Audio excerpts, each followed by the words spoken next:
आदाब नमस्कार, मैं फैसल और आप देख रहे हैं नेशनल दस्तक। आज कई बड़ी घटनाएं हुई हैं जिसमें दो मुख्य घटनाएं हैं। एक एपस्टीन फाइल जो 19 दिसंबर को रिलीज होनी थी उसको डिले कर दिया गया, लेकिन उसके बाद सोचिए 300 जीबी का डेटा था लेकिन सिर्फ 2.5 जीबी में उसको रिलीज किया गया है। 119 पेज उसके रिलीज हुए हैं। 95,000 से ज़्यादा उसमें तस्वीरें, ईमेल्स और तमाम चीज़ें थी, लेकिन सोचिए कि सिर्फ 2.5 जीबी का डेटा रिलीज किया गया है। तो उसके पीछे कौन सी ताकत है जो छिपाने की कोशिश कर रही है। और इसके साथ साथ इसके बाद अमेरिका में डोनाल्ड ट्रंप का विरोध होना शुरू हो गया है। लोग उनके इस्तीफे की मांग कर रहे हैं। वहीं दूसरी तरफ आज दिल्ली में एक बड़ी डिबेट हुई है भगवान की एग्जिस्टेंस पे। सोचिए उसमें जावेद अख्तर थे जो कह रहे हैं, जो एथिस्ट बताते हैं अपने आप को, और कह रहे हैं, उनका दावा है कि भगवान जैसी कोई चीज़ नहीं है या गॉड जैसी कोई चीज़ नहीं है। वहीं दूसरी तरफ उनके जो विपक्ष में थे वो थे मुफ्ती शमाइल, जिनका मानना है कि गॉड है जो इस दुनिया को चलाता है। तो वो डिबेट भी सोशल मीडिया पर आज चर्चा का विषय बनी हुई है। खैर, वो डिबेट होना आप उसको देख सकते हैं, 2 घंटे की डिबेट है और एक एकेडमिक डिबेट है। अगर उस डिबेट के जरिए ये नहीं है कि जज्बात में आकर कुछ उल्टा सीधा करना, उससे नॉलेज में इजाफा होगा, चीज़ें समझने में आसानी होगी। तो सोशल मीडिया पर सबसे ज़्यादा चर्चा का विषय जावेद अख्तर और मुफ्ती शमाइल की वो डिबेट है, डज गॉड एग्जिस्ट। उसको आप उनके चैनल पे जाकर देख सकते हैं। 2 घंटे की डिबेट है, लेकिन जिस तरीके से वो खुले विचारों के साथ डिबेट हुई है, वाकई में वो बताती है कि ऐसी बहस होना भी ज़रूरी है। सब दोनों के अपने अपने तर्क थे।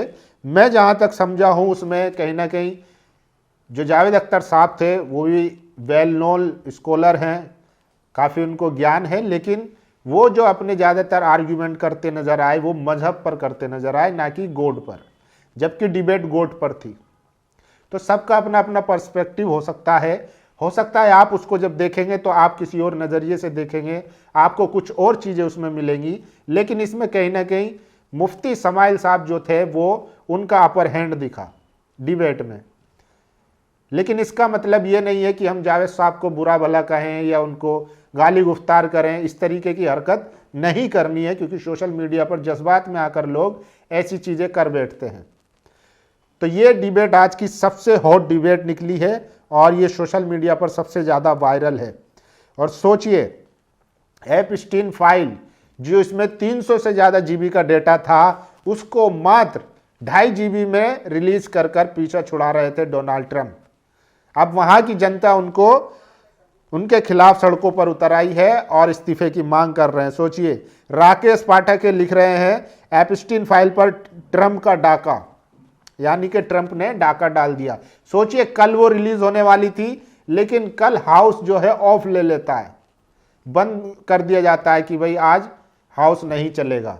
तो वो डेट बढ़ा दी जाती है और आज जब रिलीज होती है तो 2.5 जीबी में रिलीज होती है। 2.5 जीबी में क्या ही मिलेगा, जबकि 300 जीबी का डाटा था। और किस किस के नाम आने की आशंका थी ये भी आपको पता है। सोचिए, 300 जीबी में से मात्र 2.5 जीबी डाटा की ही सार्वजनिक किया। ये कुल सामग्री का 1% से भी कम है।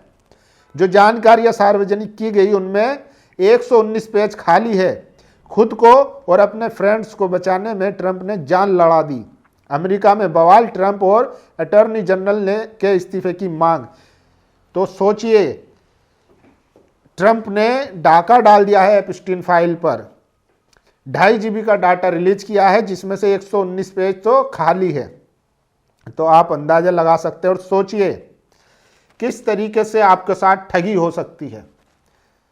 आपको इमोशनली ठगा जा सकता है, तो सावधान रहने की ज़रूरत है। कुछ एजेंसियां आजकल क्या करती है कि किसी गरीब को पकड़कर उसकी बीमारी का रेफरेंस देकर बड़े बड़े इन्फ्लुएंसरों से उसके सपोर्ट में स्टोरियां लगाई जाती है और आपसे मांगा जाता है कि उनको उनकी मदद कीजिए, पैसा दीजिए। सोचिए, ईडी ने गेमिंग ऐप, सट्टा ऐप, इन पर बैन मतलब पकड़ धकड़ करी। कितने सेलिब्रिटी जो है महादेव सट्टा ऐप में आरोपी हैं उनकी संपत्तियां जब्त कर ली गई हैं। तो जब सट्टा प्रमोशन करना गैरकानूनी था या उस पर सख्ती अपनाई जाने लगी तो लोगों ने जनता को ठगने का नया तरीका निकाल लिया। अब वो बीमार लोगों को पकड़ते हैं और उनके जरिए इन्फ्लुएंसरों से स्टोरियां लगवाते हैं, क्राउड फंडिंग के लिए कहते हैं और करोड़ों रुपया जो है लेकर डकार जाते हैं। सोचिए, जो जेन्युइन पीड़ित होगा, जिसको ज़रूरत होगी, अगर ऐसे फ्रॉड रहेंगे तो फिर क्या उनके साथ वो खिलवाड़ नहीं कर रहे हैं? कल को अगर कोई जेन्युइन होगा और आपसे कहेगा कि आप मेरी मदद करिए तो क्या आप करेंगे? तो ये भी समझने की ज़रूरत है। इसी को लेकर मुनव्वर फारूकी ने एक्सपोज कर दिया। उनको भी ऑफर आया था कि हम आपको पैसा देंगे, एक एजेंसी के ज़रिए पैसा देंगे, आप हमारे लिए एक बच्चे को इंजेक्शन लगने हैं, उसके लिए आप स्टोरी लगाइए क्राउड फंडिंग की। सोचिए, जिस बच्चे को इंजेक्शन लगने हैं, जिसके पास ऑलरेडी पैसा नहीं है, जिसको पैसों की ज़रूरत है, उसके लिए एक एजेंसी कह रही है कि हम आपको पे करेंगे इसके लिए। तो यही तर्क देते हुए मुनव्वर फारूकी ने इसको एक्सपोज कर दिया है। फिर क्या था, जिन लोगों ने इसके जरिए पैसा लिया था, मुनव्वर फारूकी ने किसी का नाम नहीं लिया, लेकिन उन्होंने इसको एक्सपोज कर दिया। अब जिन्होंने ये काम किया था, स्टोरियां लगाई थी, एजेंसी से पैसा लिया था, अब उनके ट्रोलर उनको ट्रोल कर रहे हैं। सोचिए, मुनव्वर फारूकी कह रहे हैं कि कम से कम इतना ईमान तो होना चाहिए, पैसा सबकी ज़रूरत होती है, लेकिन फ़र्क समझने भी ज़रूरी है, सही क्या है गलत क्या है। मुनव्वर फारूकी ने कभी भी सट्टे को, गैम्बलिंग को कभी प्रमोट नहीं किया, इसीलिए उन्होंने इसको भी प्रमोट नहीं किया और एक्सपोज कर दिया। फिर क्या था, कुछ जो इन्फ्लुएंसर हैं जो इसके जरिए कमा रहे थे, उनके वो बिलबिलाने लगे और अब मुनव्वर फारूकी के पीछे पड़ गए हैं। तो देखिए कौन लोग थे, वो आपको सोशल मीडिया पर दिख ही जाएगा, जो बच्चों के नाम पे एनजीओ के जरिए पैसा मांग रहे थे, उगाही कर रहे थे। और ये देखिए, ये डिबेट का वो हिस्सा सबसे ज़्यादा वायरल है जहां पर जावेद अख्तर कहते हैं कि गॉड कुछ नहीं है, सही गलत का फैसला जो है वो मेजॉरिटी करेगी। इस पर मुफ्ती समाइल कहते हैं कि आप मान रहे हैं कि मेजॉरिटी करेगी सही गलत का फैसला। तो ये काउंटर वाला सवाल जो है बहुत ज़्यादा वायरल है और इसमें लोगों को समझने की ज़रूरत है। एक अच्छी डिबेट है, हेल्थी डिबेट है, इंटेलेक्चुअल डिबेट है और एकेडमिक डिबेट है। तो इसमें किसी को नीचा दिखाना, बुरा दिखाने की बात नहीं है, सवाल होने चाहिए तभी जहन खुलता है। इसीलिए लोगों को ये डिबेट जरूर देखनी चाहिए। मैं सबसे कहूँगा, वो चाहे गॉड को मानता हो या ना मानता हो, उनको ये डिबेट जरूर देखनी चाहिए। और सोचिए, ये हैं अनुराग द्विवेदी, ये इनके खिलाफ अब ईडी के छापे पड़ रहे हैं। ये यूट्यूबर अनुराग द्विवेदी है। आज ईडी ने उन्नाव यूपी में अनुराग के घर छापेमारी की। 25 साल का अनुराग कभी साइकिल से चलता था, आज अनुराग के पास BMW डिफेंडर जैसी कई लग्जरी गाड़ियां हैं। दरअसल अनुराग ने ड्रीम 11 जैसे सट्टा ऐप पर खेलना शुरू किया, वहीं से उस पर पैसा आता चला गया। इस खेल को वो अपने सोशल मीडिया प्लेटफॉर्म पर भी प्रमोट करता था। अनुराग के यूट्यूब पर 7 मिलियन, इंस्टाग्राम पर 2.4 मिलियन फॉलोवर हैं।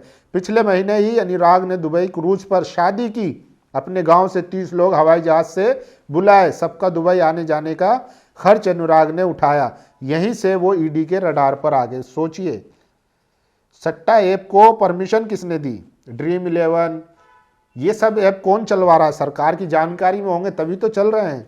और सोचिए, अवैध सट्टाबाजी जुए के मामले में सोशल मीडिया इन्फ्लुएंसर अनुराग द्विवेदी के यूपी दिल्ली में 10 ठिकानों पर छापेमारी हुई। 4 करोड़ से ज़्यादा की कीमत, 4 लग्जरी गाड़ियां, 20 लाख कैश, आपत्तिजनक दस्तावेज और डिजिटल उपकरण जब्त किए गए हैं।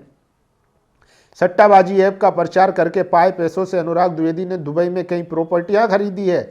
अनुराग अब भारत छोड़कर दुबई रह रहा है, उसे अब दुबई से भारत लाया जाएगा। सोचिए, और इनका नाम भी देख लीजिए, अनुराग द्विवेदी। बहुजन हो, अल्पसंख्यक हो, कभी भी ये देश ना तो छोड़ते हैं और ना कभी बेईमानी से ये पैसा कमाते हैं, ये इनके नेचर में है। लेकिन जो जातिवादी मनुवादी है, वो लोग इस तरीके के काम कर कर देश को लूट कर खुद तो चले जाते हैं। सोचिए, इन्होंने जो सट्टा प्रमोट किया होगा उससे कितने घर बर्बाद हुए होंगे। तो ये भी समझने की ज़रूरत है। और जावेद अख्तर और मुफ्ती समाइल की ये वीडियो डिबेट सबसे ज़्यादा वायरल है। मुफ्ती साहब ने जावेद अख्तर को पूरी तरह रगड़ के रख दिया। उम्मीद है कि अब जावेद अख्तर वापस अपनी कविता और फिल्मों पर ही ध्यान देंगे। मैंने 2 घंटे की डिबेट पूरी लाइव देखी है। मुझे पहले से अंदेशा था कि मुफ्ती समाइल नदवी साहब एक मुलहिद के उकसावे पर दबाव में आकर नरमी दिखा सकते हैं, लेकिन जो कुछ सामने आया है उसने मेरी धारणा को पूरी तरह गलत साबित कर दिया। मुफ्ती साहब न सिर्फ मजबूती से खड़े नजर आए, बल्कि जावेद अख्तर जैसे शख्स के सामने जिस आत्मविश्वास, इल्म, गहराई और बेबाकी के साथ उन्होंने बात रखी हुई काबिल तारीफ है। तो ये सबसे ज़्यादा डिबेट आज की वायरल है, डज गॉड एग्जिस्ट। इसको मॉडरेट कर रहे थे लल्लन टॉप के पत्रकार सौरभ द्विवेदी, और अच्छी डिबेट हुई है, सबको देखनी चाहिए। लेकिन सोचिए, एप्स्टीन फाइल जो 300 GB का डेटा था वो 2.5 GB में रिलीज कर दिया गया। अब वहां के जो अटॉर्नी जनरल और ट्रंप के खिलाफ लोग जो हैं सड़कों पर उतर आए हैं। सोचिए उसमें क्या होगा। दुनिया भर के बड़े बड़े धन्ना सेठों का राज है उस एप्स्टीन फाइल में। बिल गेट्स की भी तस्वीरें रिलीज हुई, नोम चॉम्स्की, हालांकि कुछ ऐसा आपत्तिजनक नहीं था। लेकिन सोचिए, एप्स्टीन जेफरी एक कारोबारी जो नाबालिग बच्चों को यौन शोषण में शामिल करता था, और पकड़े जाने पर उसने आत्महत्या कर ली। लेकिन उसमें जो विक्टिम थी, उन्होंने जब इसके लिए आवाज उठाई, केस खुला, तो बड़े बड़े नाम सामने आए। क्या इसमें भारत के भी कुछ लोगों के नाम हो सकते थे? ये भी सवाल जो है सोशल मीडिया पर पूछा जा रहा है। बाकी आप लोगों की क्या राय, अपनी राय जरूर दीजिए। शुक्रिया। नेशनल दस्तक की आपसे गुजारिश है कि अगर इसको बचाना चाहते हैं तो नेशनल दस्तक को सब्सक्राइब करने के लिए रेड कलर के सब्सक्राइब बटन को दबाएं, फिर बेल आइकन की घंटी दबाएं। नेशनल दस्तक को बचाने के लिए बहुत जरूरी है कि हर खबर को शेयर करें, लाइक करें, कमेंट जरूर करें।